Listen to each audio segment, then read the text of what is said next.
All right, so let's go ahead and jump into our 49ers news and rumors here on the 49ers Report, as we always do. There's a lot to go ahead and jump into. Why don't we start with the guy that we just can't talk enough about in San Francisco, right? Are you tired of talking about Deshaun Watson? Well, you shouldn't be, because breaking news today, guess what? It's official. He's officially requested a trade from the Houston Texans. Shocker. Wow, I just didn't see this coming. Okay, we all saw this coming. We knew it probably had already happened earlier on in the past couple of weeks, but now it's officially official. And with that being said, ESPN is already obviously projecting plenty of different trades for Deshaun Watson, but there's a 3-team deal involving the San Francisco 49ers that I think is pretty interesting overall. And again, with the cost of Deshaun Watson being as high as we expect it to be, we talked about it a lot here on the channel, potentially 3 first-round draft picks. Maybe you do like an NBA 3-team trade sort of, NBA-style trade, but in order to go ahead and get Deshaun Watson into San Francisco, let's just show you what ESPN projected, or at least gave an example of what a 3-team deal for Watson could look like. Okay, so the 49ers would get Deshaun Watson and a 2022 fifth-round pick via the Jets. The Texans would get Sam Darnold, a 2021 first from the 49ers, a 2022 first from the 49ers, and a 2022 second from the 49ers. So that's 3 picks, 2 firsts, and a second from San Francisco. The Jets would get Jimmy Garoppolo, Javarius Moore, of course, our safety, as well as a 2023 third-round draft pick for the 49ers. So that means the 49ers are giving up essentially 2 firsts, a second, Garoppolo, Moore, and a third. And that's a lot to go ahead and get rid of, but it is not 3 first-round draft picks, as it is 2 first plus additional picks overall. That is ESPN's mock trade. It's not my projected mock trade. And again, there has been no trade for Deshaun Watson. That's, of course, you guys know. But this is something to go ahead and give you guys a look at on what it could potentially look like if the 49ers were to go ahead and do something like this. Give me your grade on this. What do you guys think? If the Niners actually pulled this off, and again, this is a big if, because I think a 3-team trade is very hard to do in the NFL. Is this an A trade? Is this a B trade? D trade? It's a lot. I'm telling you, and this is what I continue to say here. We all want Deshaun Watson. This is the cost. I mean, if you're not going to get 3 first-round draft picks, it's 2 first-round draft picks plus a couple of players and some mid-round draft picks. So you see the cost in front of you. Seeing a lot of A's, B's, F's. Okay, so we're torn on this one. I understand. Listen, here's the deal. When you look at this whole entire mock trade thing, the one thing that stands out is that Jimmy Garoppolo is decently a solid trade piece. And if you're looking at a team like the New York Jets who want to get involved, they need to get something out of this instead of just being kind of the third team that people dump everything on and trying to get this trade to be facilitated. So Garoppolo is a solid trade piece. He's not going to get you a first, not going to get you a second. I think a third or a fourth round draft pick is what Garoppolo's worth right now. But as we continue to say, and we'll keep talking about quarterbacks until they either trade for somebody or Deshaun Watson goes somewhere else, it needs to be said that you got to do something with Jimmy Garoppolo, and trading him is still a possibility. And it would be an absolute necessity if they actually were to go ahead and go for another quarterback. Chris Bitterman has a really good tweet right now I want to throw up on the screen that says, quote, worth reiterating, logically, the only way Deshaun Watson ends up with the 49ers, your request to be sent there. San Francisco isn't in a good spot with a massive bidding war, but the trade package could be lightened if Watson shrinks the pool of teams he would play for. And that's a great, I think, overall point there because, again, the 2 teams we've heard he's interested in, the Jets and Dolphins, but until Watson says this is where I want to go,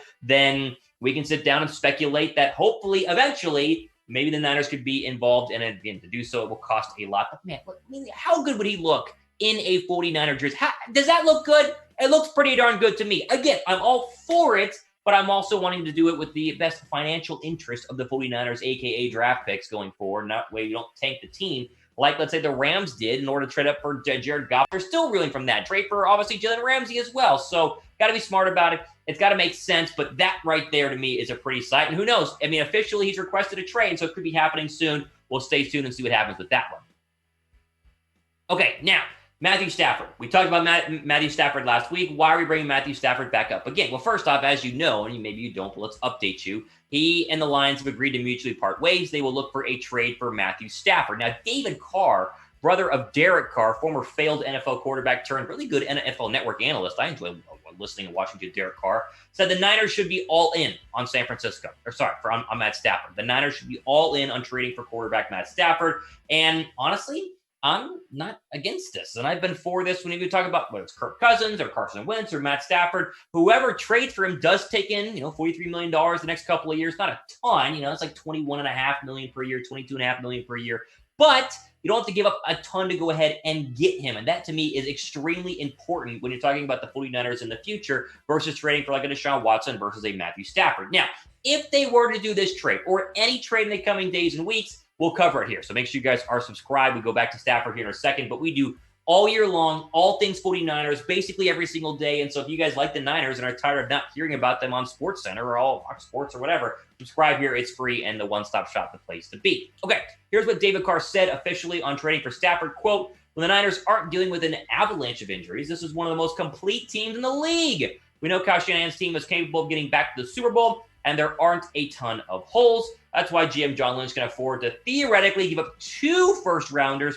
Sure, try to hold the price to a first and a second, but I wouldn't let the difference between 2 options deter me from pulling the trigger. So Carr says, go for it. He says it takes 2 first-round draft picks. Well, Peter King, Monday morning quarterback, nice guy. I've met him in person one time at Falcons training camp. He says this for a trade idea. How about Stafford for Garoppolo in a second? The Lions do this. Now, I would do this in a heartbeat. I mean, this to me is cake. You keep a first-round draft pick. You get rid of the Jimmy Garoppolo contract. This sounds great, Peter King. The problem, Peter King, is if you're the Lions, why do you do this? Like, are you sold on Jimmy Garoppolo and a second-round draft pick? No, the Lions should 100% demand a first-round draft pick minimum for Matthew Stafford, who, yes, I mean, had 4 winning seasons out of 12. I mean, let's be honest. He's not one of these, massive winning quarterbacks like Deshaun Watson or even Carson Wentz, who has won a lot more than Stafford has through the first 5 years of his career. But we understand how great he has been and shown has the talent to be a really, really good quarterback. And so, honestly, I mean, I'm for it for the right price. And if they would do a Garoppolo for Stafford switch like Peter King suggests, then sign me up. But the odds of that happening, I think we understand, not that great. Okay, week 1 starting quarterback. What do you guys think? I want to know. Be down below in the pinned comment. If you're watching this later, if you're watching it live right now, type it right now. Garoppolo, Stafford, Watson, or other. And if it is another, who is it? I think your other options are Carson Wentz, Sam Darnold, or Matt Ryan, and I guess Kirk Cousins. There are your 4 others. But who was the week 1 starting quarterback? A lot of people saying S for Stafford. Some saying D or W for Deshaun Watson. No G's for Jimmy Garoppolo, which, hey, I understand. We'll be reading the pinned comments, obviously, later on this week. I always respond to stuff like that, so be sure to get your comments in down below. But who is the starting quarterback week 1? I want to know what you guys think. It'll be down below in the pinned comment. How about some good news on stuff that has actually happened, not speculation? Look at this.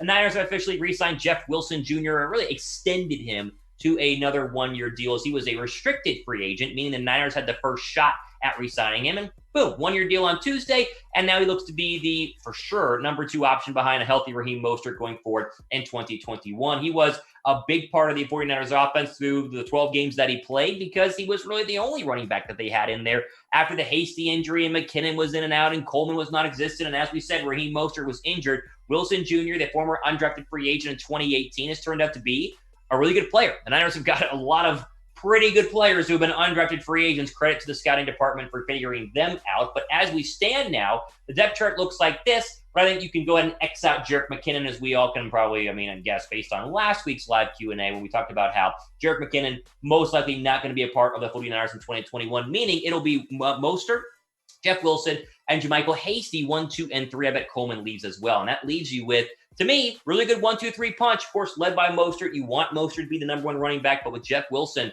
potentially, rolling in there as the number 2 running back, I think you could split a little more touches and give him the football, as he has proven to be, honestly, a pretty reliable running back. 7 touchdowns, 600 yards last year. He was good. He was really, really good, and I was very impressed with him overall, and I'm happy for him. Honestly, you guys, listen, give this video a thumbs up right now just to congratulate him, because it's tough to get second contracts in the NFL, even though it's a 1-year deal. He's a running back. Thumbs up right now. Big shout out to Jeff Wilson Jr. Go get that money, my friend. Big congratulations to him. Now, Jeff, if you want to win some money in the Super Bowl, whether you're Jeff Wilson Jr. or just wanting to win some money during the Super Bowl, do it with our friends at BetUS, chatsports.com/49bet, promo code Niners125. Here's the deal.